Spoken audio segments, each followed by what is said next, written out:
Con la ayuda del Señor vamos a compartir este mensaje. Hermanos, miren, esto es una ley divina. Todo lo que el hombre sembrare, esto va a cegar. Eso es una poderosa verdad y también una ley divina que debemos de todo tener bien en cuenta a la hora de hablar, a la hora de realizar cualquier acto que hagamos. ¿Por qué razón? Porque todo lo que hagamos tiene consecuencias. Todo lo que sembremos vamos a cosechar. Entonces, para nosotros tener un futuro promisorio, glorioso, y que estemos alineados a la voluntad de Dios, tenemos que saber que todo lo que sembremos hoy vamos a cosechar mañana, que nosotros somos el resultado de lo que sembramos en el pasado, pero vamos a hacer en el futuro lo que estemos sembrando hoy en el presente. Entonces es algo vital. Pero otra cita que quiero compartir es también algo que debemos también de tener mucho cuidado. En Proverbios 26:2 dice: como el gorrión en su vagar y como la golondrina en su vuelo, así la maldición nunca vendrá sin causa. Algo la produjo, algo la ocasionó. Usted activó algo en el mundo espiritual para que venga algo negativo a su vida. No vino porque a Dios se le ocurrió mandarle una aflicción, una tribulación. No, algo lo activó. Algo lo activó porque la palabra dice que no viene maldición sin causa. Algo hablamos, algo pensamos o algo hicimos que riñe con la ley divina de Dios. Y esto lo que ocasionó es algo negativo. Vamos a ver rápidamente algunos ejemplos bíblicos. Vamos a ver, en primer lugar, el pueblo de Israel que pidió rey. Vamos a ver que este pueblo quería tener un rey como las otras naciones. Entonces, si vamos al primer libro de Samuel, capítulo 12, versos 19, dice: entonces dijo todo el pueblo a Samuel: ruega por tus siervos a Jehová tu Dios, para que no muramos, porque a todos nuestros pecados hemos añadido este mal de pedir rey para nosotros. Entonces, a todo este mal ellos le añadieron al otro ingrediente negativo. ¿Por qué? Porque pidieron rey. Si lo hablamos superficialmente, es porque el Señor era el rey de Israel, mas ellos querían un rey físico como las otras naciones. Despreciaron al Señor para copiar al mundo. Pero hay otras cosas un poquito más profundas que no vamos a hablar el porqué de esto, ya que saldríamos del tema. Pero si nos mantenemos aquí y vemos que por ellos pedir rey comenzaron a pasar unas cosas negativas a su vida, sumándole las murmuraciones, las quejas que hubieron en el desierto. 10 pruebas mandó el Señor en el desierto y las 10 ellos se quemaron. Pero también luego piden rey. Pero y esto desencadenó un montón de cosas negativas para este pueblo, y por eso dice: hemos añadido mal y pecado sobre pecado. Pero si usted ve este capítulo, más adelante de este verso 19, dice que vino el rey Nasas, rey de Moab. Y cuando usted busca la palabra Nasas en hebreo, es serpiente. El rey serpiente vino, iba a venir detrás de ellos. O sea, muchas cosas negativas le ocasionaron a este pueblo porque ellos detonaron, ellos activaron la maldición porque desobedecieron, fueron rebeldes delante del Señor. Para que usted y yo tengamos una vida victoriosa, tenemos que tener una vida agradable a Dios. Pero otro ejemplo que podemos ver es el rey Saúl de Israel. En el primer libro de Samuel 15:23 dice: porque como pecado de adivinación es la rebelión, y como ídolos e idolatría la obstinación. Por cuanto tú desechaste la palabra de Jehová, Él también te ha desechado para que no seas rey. Y vemos también en el caso del rey Saúl que cometió muchos errores, cometió muchos pecados, tuvo celos, tuvo envidia de David al principio, quiso eliminarlo. Todas esas cosas le iban a ocasionar algo. ¿Por qué no ocurrió de una vez? Porque, hermanos, miren, si ustedes están en pecado y no le ocurre nada, es lo peor que le puede acontecer, porque Dios se lo está acumulando. Lo podemos ver en el caso de Aarón, que Aarón hizo un becerro, nada le pasó, pero luego murmuró contra su líder y nada le pasó. Pero luego, cuando el Señor les da la orden a Moisés y Aarón de que le hablaran a la roca, y viene Moisés y no lo detuvo y lo golpeó y rompió a un tipo, ¿qué hizo el Señor? Le quitó la ropa, le quitó la vestidura, la cobertura, y luego muere Aarón. ¿Por qué? Porque, hermanos, muchas veces nosotros pecamos y pensamos que está bien, que Dios no lo pasó por alto, que Dios estaba turiteando en el universo y lo que yo hice no va a tener consecuencias, y eso es un grave error. Eso es un grave error, y estamos hablando y lo vemos en la vida del rey Saúl. Aparte del celo, la envidia de querer matar a David, usurpó, él tomó un manto que no le correspondía. Él era rey, pero se desesperó, el fruto de la desesperanza, porque Samuel no venía, y comenzó a tomar el manto del sacerdote y hizo un sacrificio. Cuando llega Samuel, dice: locamente has actuado. Pero esto también le podemos sumar un montón de cosas al rey Samuel. Fue a donde la divina, se le dio una orden de eliminar a todos los amalecitas. Él hizo una obediencia parcial, no total, y las obediencias parciales son desobediencia. Y esto le costó nada más y nada menos que el trono de Israel. Pero no fue automático, porque ya Dios había dado orden a Samuel de ungir a David, y David ya había sido ungido como el rey, pero no había tomado posesión del reinado, sino tuvo que esperar desde 13, 14 años, dicen los estudiosos, hasta llegar a los 30 años al trono de Israel. Pero lo que nos llama a suspicacia es, hermanos, que el rey Saúl gobernaba, reinaba y tenía todo el poder y toda la gloria de ser rey, mas sin embargo su reinado había sido cortado. ¿Por qué razón? Porque él hizo algo que iba a traer una consecuencia funesta para su vida y también para todo el pueblo de Israel. Nosotros tenemos que pensar, hermanos, bien en serio, cada vez que nos levantemos, ¿qué vamos a hacer? ¿Qué vamos a hablar? ¿Y qué estamos pensando?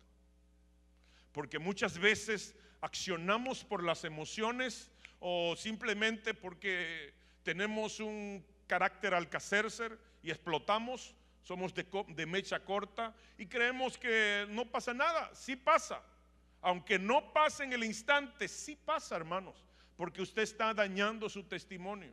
Usted está haciendo piedra de tropiezo para el inconverse, blasfeme el nombre de nuestro Señor Jesucristo. Porque lo primero que dicen, y eso, que son cristianos. Entonces muchas veces nuestra familia no viene a los pies de Cristo porque nosotros somos la piedra en el camino. Entonces nosotros tenemos, hermanos, que, como dijo el pastor, hermanos, ante el sumo sacerdote una vez al año entraba a la presencia del Señor. Nosotros tenemos la libertad de hacerlo cuanto querramos. Y tremendo ironía de la vida, mucha gente no aprovecha esta bendición de ir varias veces al día, o hermanos, o una vez al día, a la presencia de Dios, orar, tener intimidad, ya que el Señor no nos llamó para que seamos religiosos, para que vengamos y ocupemos un lugar en una iglesia un día específico y luego nos levantemos y vivamos una vida divorciado de lo que estamos escuchando. No, Dios quiere que vivamos lo que nosotros estamos oyendo o leyendo. Y es todo, oigan, esto es algo tremendo. Un doctor en el estudio, en el templo, levante la mano, ¿no hay doctores? Bueno, hermanos, un doctor estudia, va a la universidad y estudia. ¿Para qué? Para ejercer la medicina. Yo, por ejemplo, venga y digo, bueno, me gusta la arquitectura y comienzo a estudiar y voy a la universidad y estudio para ser arquitecto. ¿Pero para qué? Para edificar, hacer planos de casas, de edificios, de un montón de cosas. Pero el cristiano viene a la iglesia, va al instituto, va a una universidad y se prepara, estudia y no realiza para la función que aprendió, que lee, que estudia. No le ejerce. Viola todo cuanto ha estudiado, escuchado o aprendido. Y esto también debe de llamarnos la atención. ¿Por qué razón? Porque, hermanos, el peregrinar en la tierra, nuestro peregrinar en la tierra va a definir nuestra posición espiritual por siempre y para siempre, por toda la eternidad. Entonces, algo importante de cómo yo ando.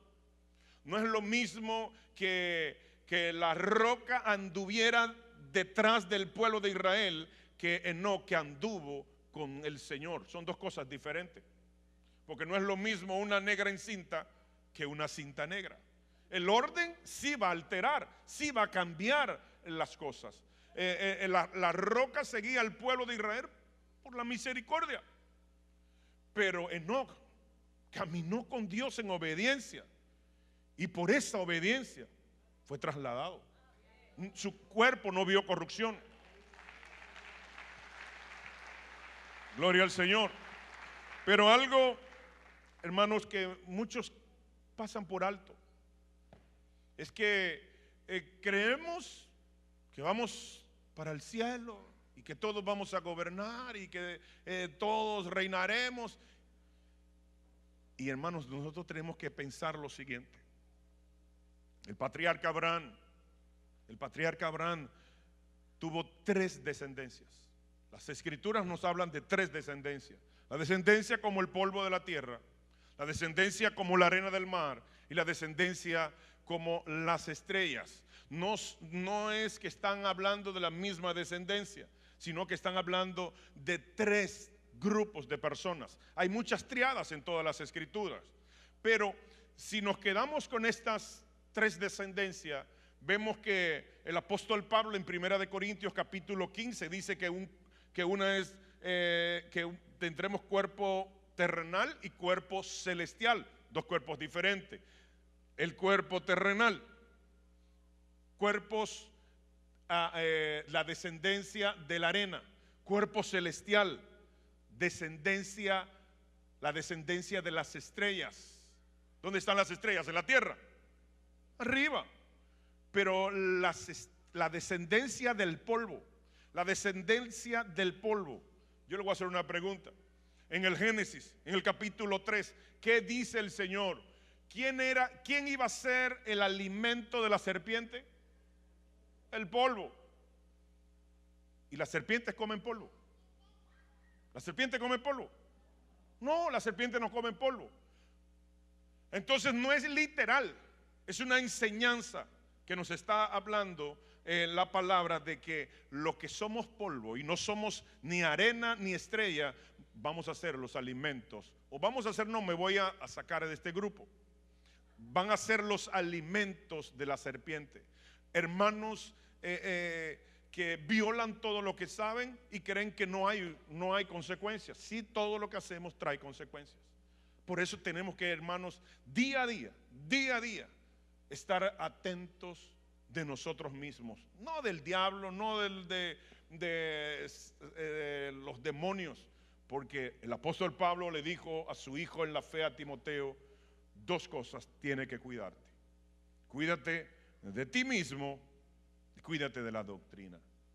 No le habló de Satanás y los demonios, porque todos fueron vencidos en la cruz del Calvario, todos fueron desalmados en la cruz del Calvario. El problema lo tenemos con nuestra vieja naturaleza. En nuestra vieja naturaleza está el problema. Por eso el apóstol Pablo decía: cada día muero. ¿Y por qué tenía cada día morir? Una pregunta. Ayúdeme a predicar. ¿Por qué había que morir cada día? Porque, hermanos, el hombre viejo cada día está dispuesto a hacernos un lío. Y por eso tenemos que morir nuestra vieja naturaleza cada día, para nosotros tener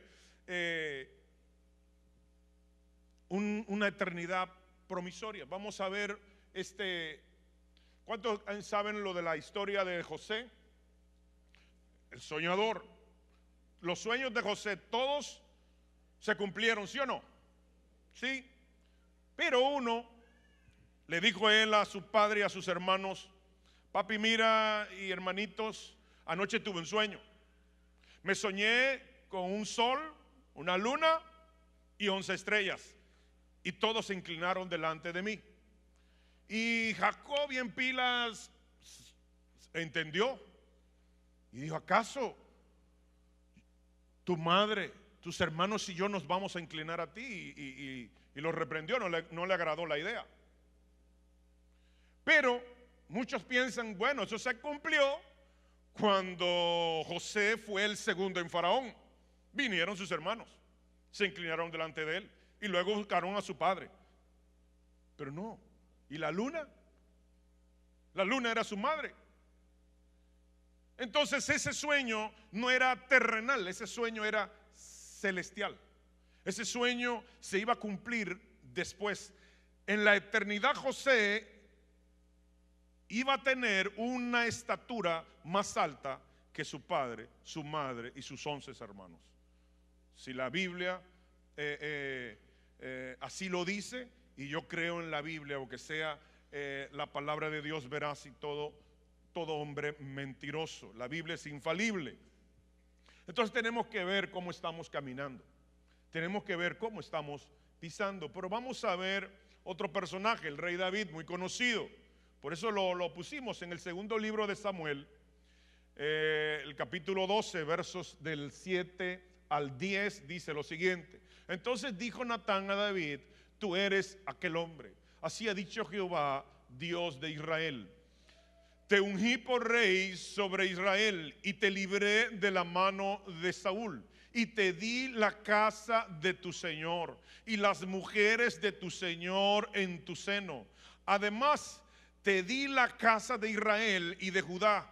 Y si esto fuera poco, te habría añadido mucho más. Oigan qué tremendo cómo comienza, cómo termina el verso. Dice: y si esto fuera poco, te hubiera añadido mucho más.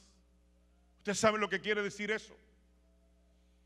David reinó 40 años, pero si él no hubiese tenido el pecado de adulterio y haber cometido homicidio no con cualquier hombre, con Urías Eteo. Cuando usted busca los valientes de David, ahí aparece Urías Eteo al final.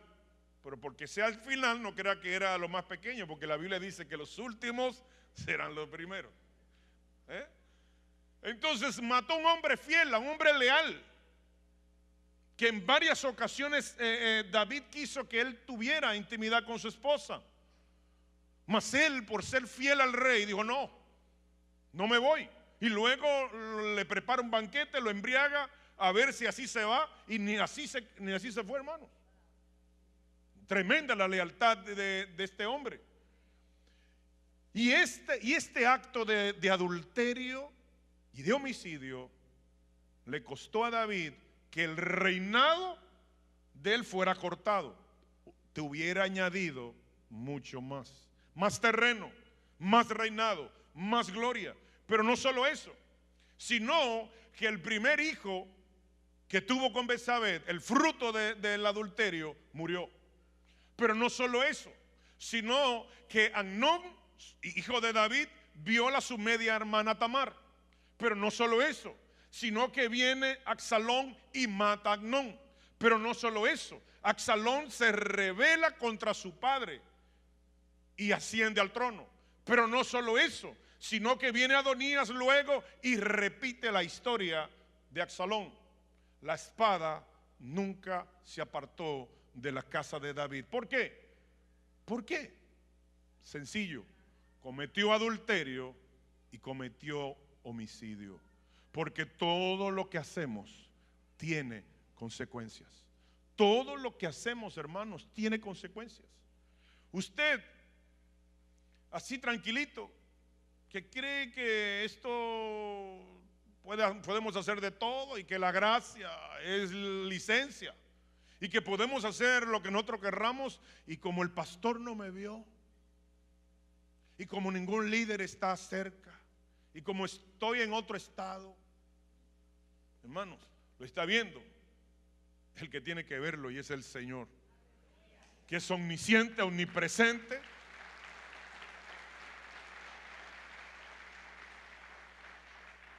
Entonces, hermanos, miren, y lo que le estoy diciendo no es para molestar a nadie, ni para que nadie tampoco diga después, ¿quién es ese pastor? Ojalá que no lo inviten nunca más. No, hermanos, miren, se lo digo con amor, se lo digo para que usted cuide su salvación con temor y temblor. Se lo digo para que usted no solamente sea salvo, sino para que usted ocupe un lugar promisorio por toda la eternidad. Se lo digo para que usted pueda reinar juntamente con nuestro Señor Jesucristo. Y no como muchos. ¿Cuántos saben que en Apocalipsis dice que serviremos por los siglos de los siglos? ¿Quién quiere ser de ese grupo? No, hermano, no digan amén. Porque hay otro grupo. Hay otro grupo que dice que reinará 1000 años. ¿Cuántos dicen amén? Ahí se redujeron los amenes, ¿eh? Pero hay otro grupo que dice, y reinarán por los siglos de los siglos. Pero dice que hay la congregación de los primogénitos que irán donde quiera que vaya el Señor. Yo quiero ser de ese grupo. Yo no lo quiero ver como Balaán, que dijo, yo lo veré, mas no de cerca. Yo lo quiero ver cerca. Yo quiero estar con Él. Yo no sé cuánto anhelan ese momento, cuánto anhelan, cuánto han pensado, cuánto han soñado con estar con el Señor, con verlo, con tocarlo, con besarlo, con postrarnos, y hermanos, y hacer como María, besarle los pies y poner nuestras coronas delante de Él. Hermanos, pero para tener esa corona, quitárnosla y ponerla a los pies del Señor, tenemos que ganar la corona. Porque la salvación es gratis, pero los galardones no. Yo vengo pronto y mi galardón conmigo para recompensar a todos iguales. ¿No es así que dice? Dice, para recompensar a cada uno conforme sea su obra. Es conforme a lo que hagamos. Es conforme a lo que hagamos. Entonces tenemos que tener cuidado con lo que estamos haciendo. Y muchos dirán, bueno, pastor, pero yo vengo, no falta un culto y sirvo, soy del liderazgo de la iglesia. Qué bien, qué bonito. Pero ustedes saben que después del pero cambia todo. ¿Cuántos lo sabían? Pero ¿qué te motiva a hacerlo? ¿Con cuál intención lo estás haciendo? Porque aunque usted no lo crea, la intención vale mucho. Porque no es solamente el acto, no es solamente la acción, es la motivación. ¿Qué te motivó por celo, por envidia, por privar de espiritual, o voy, no tengo deseo, me quiero quedar en mi casa viendo películas, viendo hacer algo, y voy para allá porque tengo que servir en la iglesia, y vengo aquí a tocar. No, hermanos, entonces eso no vale, porque dice las escrituras que nuestras obras van a pasar por el fuego. Van a pasar por el fuego, y algunos sus obras serán como oro, plata y piedras preciosas. Pasó el fuego y resistió el fuego, inclusive todo lo contrario. Cualquier objeto, hierro, escoria, se va a purificar y usted va a brillar mucho más. Pero hermanos, ¿y si nuestras obras son paja, heno y hojarasca? ¿Y si nuestras obras son paja, heno y hojarasca? Cuando pase por el fuego, se fue todo. Entonces no es solo la acción, es la motivación. Es que te están motivando por amor, por gratitud. ¿Qué te motiva a servir? Hagamos un autoanálisis. ¿Qué te motiva a servir? ¿Qué te motiva a venir a la iglesia? Quizás vienes tarde porque me interesa las prédicas del pastor y te pierdes la alabanza. Déjame decirte que la alabanza es para el Señor y la palabra es para nosotros. Y dice las escrituras, es mejor dar que recibir.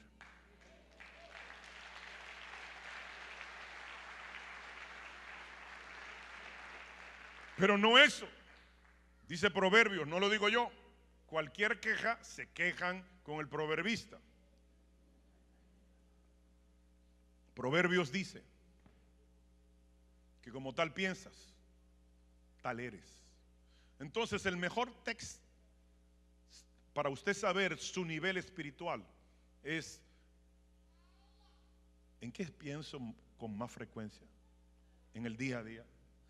¿Cuáles son los pensamientos que me asaltan? ¿Cuáles son los pensamientos que con más continuo me llegan a la mente? Y usted va a saber su nivel espiritual. Y si anda medio, entonces es tiempo para arreglarlo. Aquí está el Espíritu Santo, que nos ayuda, y es el que va a preparar a la novia para que, y purificar y santificar a la novia para que sea la novia y esposa gloriosa del Cordero de Dios. ¿Por qué es tan vital lo que estamos pensando? ¿Por qué es tan vital ese proverbio? Muy sencillo. Un pensamiento crea varias cosas. Un pensamiento crea una idea. Un pensamiento crea una imagen.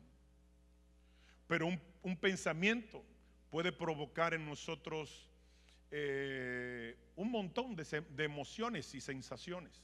Por ejemplo, presten atención. Olvídese de todo lo que le queda al lado y obsérveme. Imaginémonos una mesa. Aquí hay una mesa de madera, bien linda. Aquí yo tengo un limón verdecito, jugoso, grande. Aquí tengo un cuchillo. Y voy a partir el limón. Cuando lo parto, miren cómo sale ese rechín ahí. Wow, pero está sabroso, jugoso y verdecito. Lo agarro una mitad y yo la levanto y hago así, miren. ¿Qué sintieron? ¿Qué sintieron? ¿Qué sintió, hermano? ¿Qué sintió? Porque usted hizo así. Oiga. Amargo. Sintió, oiga, amargo. ¿Qué sintió otro más? Ácido. ¿Y dónde está la mesa? ¿Y dónde está el limón? Entonces, nuestros pensamientos hay que tenerle cuidado. Hay que tenerle mucho cuidado. Los Gálatas fueron instruidos nada más y nada menos que, a mí me gusta llamarle así, el flamante apóstol Pablo. Instruido en las escrituras. Y de repente Comenzaron a escuchar, prestaron sus oídos. Parece que tenían como comezón de oír. Y comenzaron a juntarse con unos judíos y comenzaron a judaizarlos. No, mira, que esto, que lo otro. Y lo apartaron de la sana doctrina. Y por eso Pablo le dice, Gálatas insensatos. ¿Por qué? Porque comenzaron a prestar sus oídos y comenzaron a pensar y comenzaron a crearles ideas e imágenes de lo que le estaban diciendo ellos y se apartaron de la verdad. Hermanos, nosotros tenemos que saber a quién escuchamos. Porque yo voy a compartir el conocimiento que por la misericordia de Dios he recibido. Eso yo comparto. Pero yo voy a impartir lo que yo estoy de lo que yo estoy lleno. Yo voy a impartir de lo que yo estoy lleno. Entonces, tenemos que tener cuidado a quién oímos. Tenemos que cuidar con quién andamos. Porque el que quiera ser sabio, ande con. Entonces, tenemos que tener mucho cuidado. Porque todo lo que hacemos trae consecuencias. Todo lo que hacemos, hermanos, trae consecuencias. Entonces, tenemos que tener mucho, pero mucho cuidado. Hermanos, si aquí hay abundancia de palabra, porque yo lo sé, conocemos la carrera fructífera de su pastor, ¿por qué ir a otro lado a escuchar otra cosa? ¿Por qué ver otra cosa? Cuando Deuteronomio dice que no se siembra un campo con 2 semillas, y la semilla es la palabra. Entonces, vamos a cruzar esto. Lo que quiero detenerme, todavía tengo tiempo, y además el pastor me dijo, tranquilo, es una vigilia. Y le dijimos a los mujeres que cerraran la puerta y nos gozamos en el Señor. ¿Cuántos dicen amén? Amén. Todos estamos de acuerdo. Segundo libro de Samuel, capítulo 12, 7 y 10 dice, porque pues tuviste en poco la palabra de Jehová. No podemos tener en poco, menospreciar la palabra de Jehová.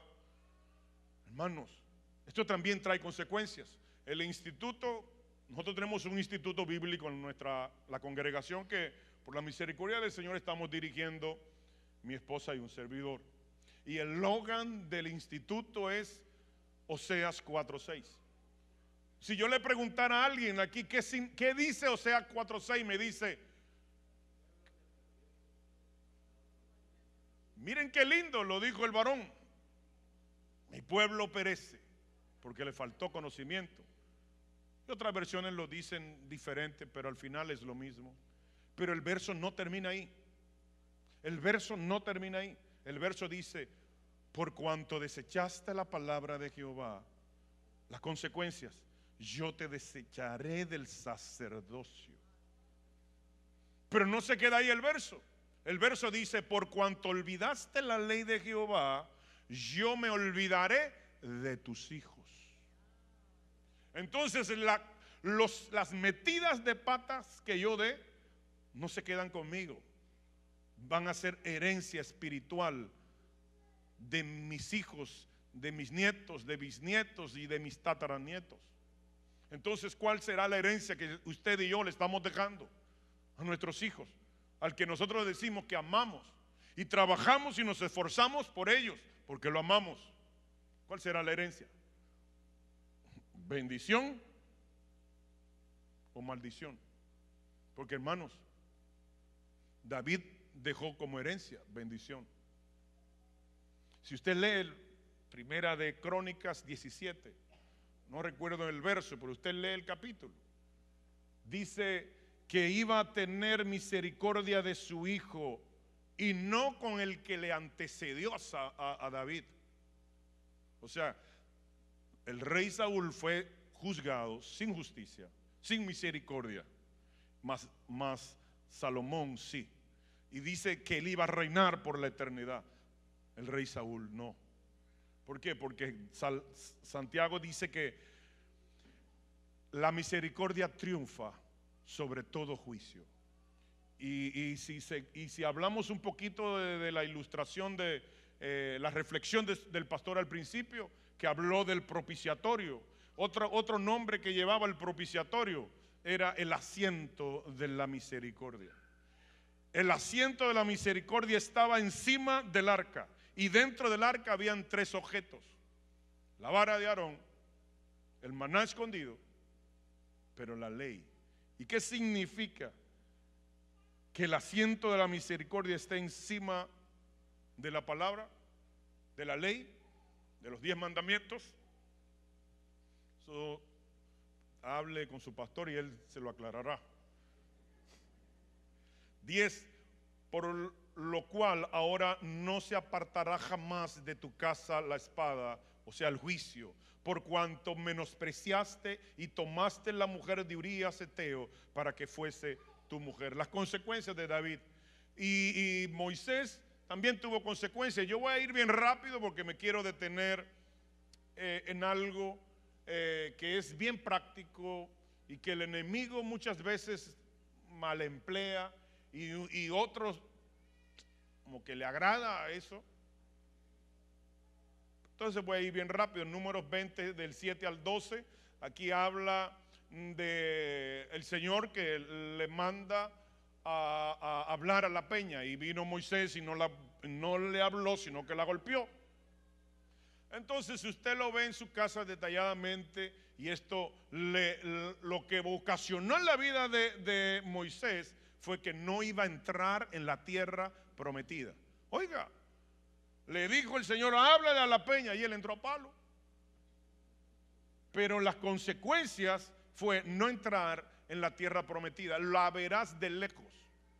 Imagínense usted que le guste el bizcocho, y que allá hay un bizcocho ahí de 3 leches, sabroso, y usted aquí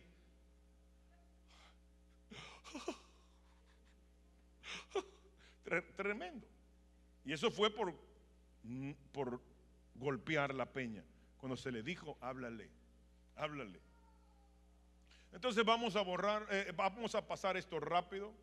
Vamos a ver a Demas, porque además de esto hay más cosas. Demas era cristiano. ¿Cómo comenzó? En Filemón 1:4 dice: Marcos, Aristarco, Demas y Lucas, mis colaboradores. Era colaborador del apóstol Pablo, todos. ¿Y cuál fue el final de Demas? Amó más al mundo, y el que ama más al mundo se constituye enemigo de Dios, porque el amor de Dios no está en él.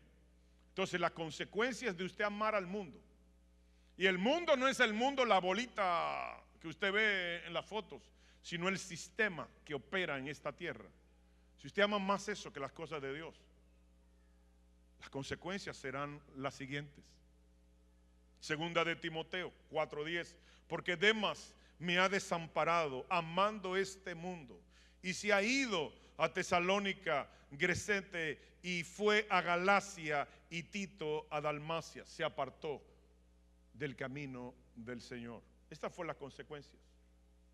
Ahora yo me quiero detener un poquito en el último ejemplo, y ya los dejo para que vayan a su casa tranquilos. Pero oro al Espíritu Santo para que lo inquiete con esta enseñanza, porque de esta es sencilla pero poderosa. Vamos a ver los creyentes que diezman. Vamos a ver una sola cita, y es muy manoseada por muchos.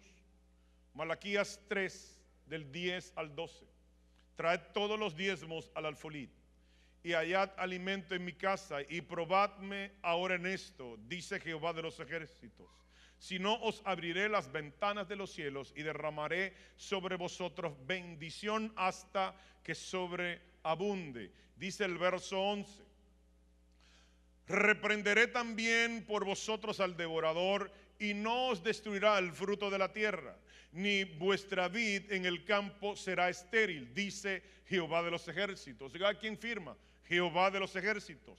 Y todas las naciones os dirán bienaventurados, porque seréis tierra deseable, dice Jehová de los ejércitos. Nosotros lo leemos así. Y lo leemos tan rápido como si fuera un libro, como si fuera un periódico. Y no nos detenemos. Oigan, esos versos cortos, pero que revelan una poderosísima verdad. Y vamos a hacer una pequeña exégesis de estos versos. Vamos a ver 5 bendiciones de las personas que diezman. Que muchos no lo hacen, y vamos a ver el por qué no lo hacen y las excusas bíblicas que quieren aplicarle al no hacerlo. La primera sería: si no os abriré las ventanas en plural de los cielos. Dios al que diezma le abre las ventanas en plural con ese de los cielos. Muchas ventanas, bendiciones diferentes en todas las áreas de nuestra vida: salud, paz, gozo. Porque la prosperidad no es como muchos la mal emplean, que solamente cuando usted habla de prosperidad, de una vez piensa, no. La palabra prosperidad que se encuentra en las escrituras tienen aproximadamente como 11 significados. El último de ellos es dinero. El último. Entonces, muchas bendiciones. Pero la segunda es: y derramaré sobre vosotros bendición hasta que sobreabunde. No es una bendición pequeña, no es una bendición normal o común y corriente. Es una bendición que va a sobreabundar.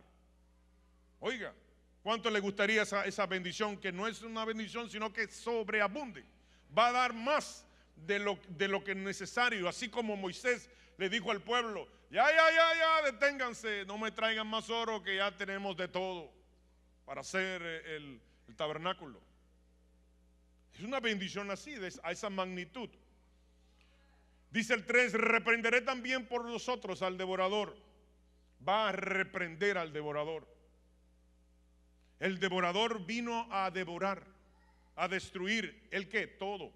No solamente las finanzas, sino también la salud, la paz, el gozo, la familia, la salvación, de todo.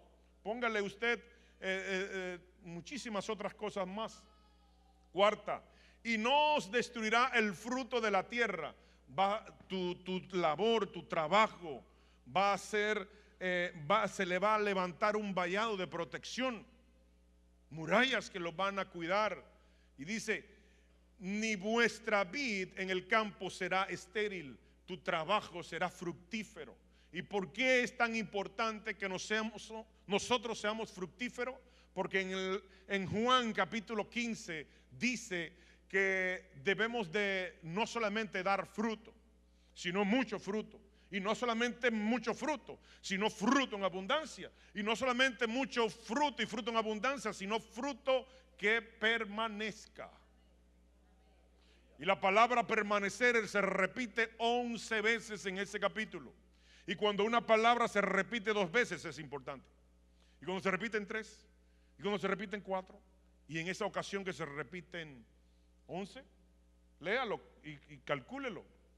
Pero no solo eso, dice que que para poder glorificar al Padre tenemos que dar fruto.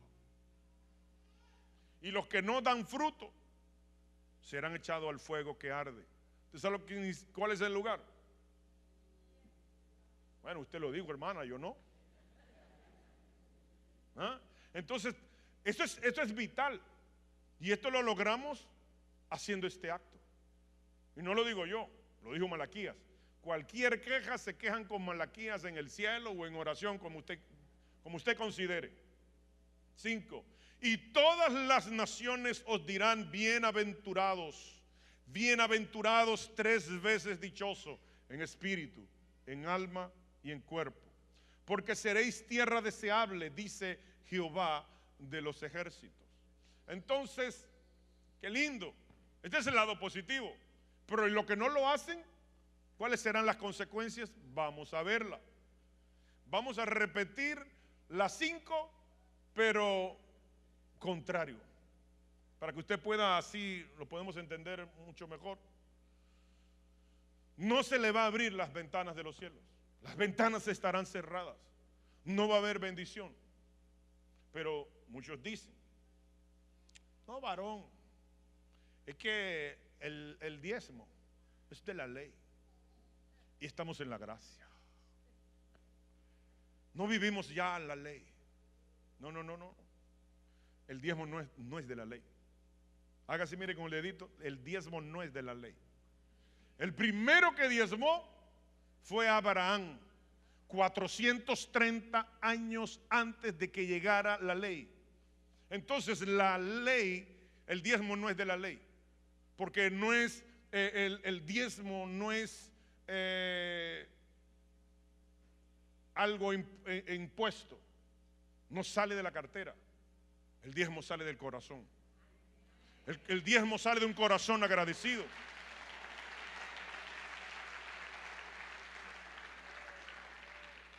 El diezmo sale de una persona que sabe que de lo recibido, de eso te damos. De que yo voy a honrar al Señor con mis bienes. Y que el diezmo no es de Dios, es el 100%. Con el otro 90% que usted dice que es de usted, usted tiene que honrarlo también. Eso es así. Pero también muchos dicen, diezma y será bendecido. No, Abraham ya era bendecido. Abraham ya era bendecido cuando él diezmó a Melquisedec, que es figura de Cristo. Usted lo puede ver en Hebreos capítulo 7. Melquisedec, que no tuvo genealogía, no tiene principio, no tiene final. ¿Quién es ese? Cristo. Entonces, ¿qué fue lo que activó este acto de diezmar? Por reconocimiento, por amor, porque las escrituras dicen que no debemos de dar ni por tristeza, ni por necesidad. Entonces todo lo que hacemos tiene consecuencias, sino que debemos de darlo es con alegría, porque Dios ama al dador alegre. No venga no, venga alegre, gócese. Abraham lo dio, y lo que activó, ¿qué fue? Sus descendencias, que estuvimos hablando al principio. No tenía descendencia, fue fructífero. Dice que la descendencia de Abraham iba a llenar toda la tierra. O sea, el diezmar no solamente te va a provocar bendición económica, sino mucho más, es más amplio. Lo que pasa es que no estamos hablando de esto. Estamos hablando de que todo lo que hacemos tiene consecuencias. Pero miren el segundo. No se le derramará sobre vosotros bendiciones hasta que sobreabunde. No va a haber esta bendición. Se le va a cortar esa bendición. Se me olvidó algo muy importante. En el Nuevo Testamento no aparece la palabra diezmo. Eso quedó en el pasado. Pues hermanos, sí aparece. Sí aparece. Uno, el Señor dijo: escribas y fariseos, hipócritas, ustedes que diezman la menta y el eneldo, y se le olvida la justicia y dice otras cosas más, la misericordia, la fe y la misericordia. Y ya se detuvo ahí. No, dice: no dejen de hacer aquello, diezmar, sin dejar de hacer lo otro. Ambas cosas. Ambas cosas. Pero otro verso. ¿Quién quiere otro verso del Nuevo Testamento? Las escrituras dicen, el Señor dijo que las obras, en Juan capítulo 8 del 40 al 44, en las obras que hizo el padre Abraham debemos de hacerlas nosotros. ¿Y qué fue lo que hizo el padre Abraham? Diezmó a Melquisedec. Una de ellas fue diezmar a Melquisedec. Pero la gente cree que el Antiguo Testamento quedó abolido. No, de los 613 leyes la podemos agrupar en 3 grupos. No solamente fueron 10 mandamientos, fueron 613, que se divide en 3 grupos: ley civil, ley moral y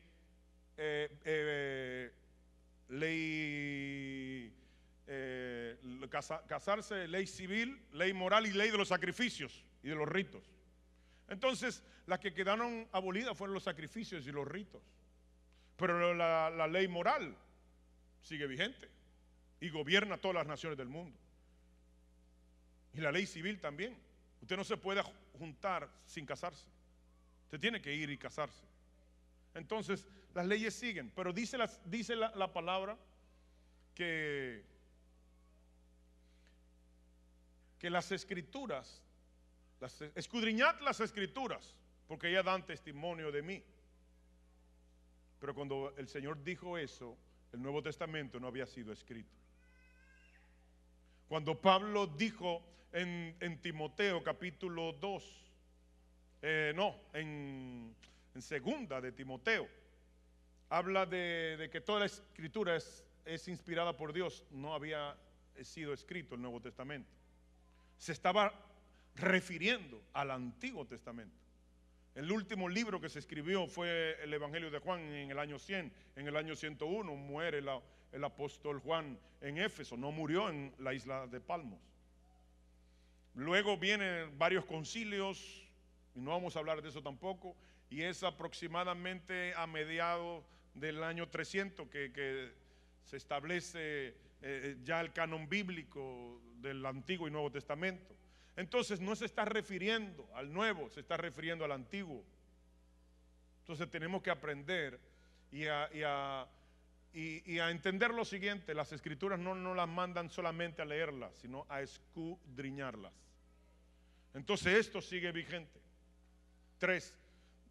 No reprenderé por vosotros al devorador. El devorador no solamente devora tus finanzas, tu salud, sino también hasta la palabra. Por eso es que mucha gente viene a la iglesia y dice: el culto fue glorioso. ¿De qué hablaron? No recuerdo, pero fue glorioso. Base bíblica. En Mateo capítulo 13 habla de las parábolas, de la parábola del sembrador, y dice que vienen las aves del cielo y se comieron ¿qué? La semilla. Más adelante en el mismo capítulo, el Señor a sus discípulos le explica esa parábola y le dice que esas aves del cielo son los demonios y que la semilla es la palabra. Por eso mucha gente no crece, no madura, no se lava, porque dice el Señor: estáis limpios por la palabra que yo os he hablado. Santifícalos en tu verdad, en la palabra, el verbo. Entonces la palabra nos limpia, la palabra nos santifica. Y cuando nosotros nos diezmamos, esos beneficios no se aprovechan. ¿Usted ve bien qué tremendo? 4. Se le destruirá el fruto de la tierra. Usted trabaja para estar cansado y no se ve. Y vuestra vid en el campo es estéril. No se ve el trabajo. ¿Quién firmó esto? Yo. No, miren, Jehová de los ejércitos. 5. Y todas las naciones os dirán: bienaventurados, porque seréis tierra deseable. El que lo hace. El que no lo hace no será tierra deseable. Ustedes ven qué grave es esta situación. Y además, hermanos, y usted, se lo voy a dejar la cita para que usted la busque, pero el que no diezma pierde su salvación. Porque en Malaquías capítulo 10 dice: todos vosotros me habéis robados. Y Pablo en una de las cartas de Corintios dice que los ladrones y los ávaros no entran al reino de los cielos. Y uno no diezma. ¿Por qué? Por avaricia. Es que no me da. Es que no te da. Entonces tú no tienes fe. Tú no tienes confianza. Entonces estás insultando la naturaleza y el carácter de Dios. con esa actitud. Entonces es muy profundo. Lo que pasa es que ese no es el tema. El tema, ¿cuál es el tema? Todo lo que hacemos tiene consecuencias. Entonces, y si peco y me arrepiento, ¿qué sucede? Nehemías 13:2 dice: por cuanto no salieron a recibir a los hijos de Israel con pan y agua, sino que dieron dinero a Balaán para que los maldijera, mas nuestro Dios vuelve la maldición en bendición. Si nosotros nos arrepentimos, pongámonos de pie. Si nosotros nos arrepentimos, Dios convierte la maldición en bendición. Y arrepentirse es cambiar de dirección. Es que iba por este lado, ahora voy a hacerlo por este lado. Voy a descontinuar algunas cosas de mi vida porque hay un arrepentimiento. Y no solamente quedarnos en el arrepentimiento, porque dicen Hechos: arrepentíos y convertíos para que todos sus pecados sean borrados. Tenemos que dar dos pasos: arrepentirnos y convertirnos. Cerremos nuestros ojos. Amado Padre, Dios eterno, te pido, Señor, que a través de tu Santo Espíritu tú vengas inquietando a tu pueblo, Señor, que todo lo que hacemos trae consecuencias, que todo lo que hacemos trae consecuencias, que cuidemos nuestra salvación, y cuidemos los bienes venideros, cuidemos nuestra posición eterna, porque dice Pablo en Timoteo que nadie tome tu corona, porque muchos perderán sus coronas porque se descuidaron y no conocieron esta verdad de que todo lo que hacemos trae consecuencias. Vamos a cuidar nuestras coronas. Ya te la ganaste, cuidémosla, guardémosla, atesorémosla con temor y temblor. Pero si te equivocaste, si fallaste, tampoco te sientas culpable, porque abogados tenemos con el Padre, a Jesucristo el justo, que si te arrepientes de todo corazón y cambias tu dirección, vas a encontrar misericordia. Te va a venir tu Yom Kippur, y el sacrificio eterno único de nuestro Señor Jesucristo en la cruz del Calvario va a borrar todo pecado, todo pecado. Ya el enemigo no tendrá por qué acusarte, por qué decirte esto o aquello. Ya fuiste perdonado, pero no vuelvas a caer en lo mismo. No hagas como el perro que se vuelve a comer su vómito. No hagas como la puerca que ya lava se vuelva a ensuciar. Cuídate, cuida tu salvación, cuídate de ti mismo y cuida de la doctrina a quien oyes.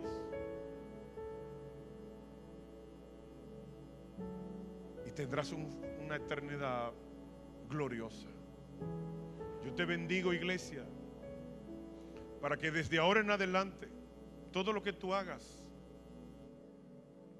te llegue a la mente. No voy a actuar por emociones, ni voy a actuar sin pensar. Me voy a detener, voy a analizar y voy a calcular las consecuencias. ¿Serán buenas? Las hago. ¿Serán negativas? No las hago.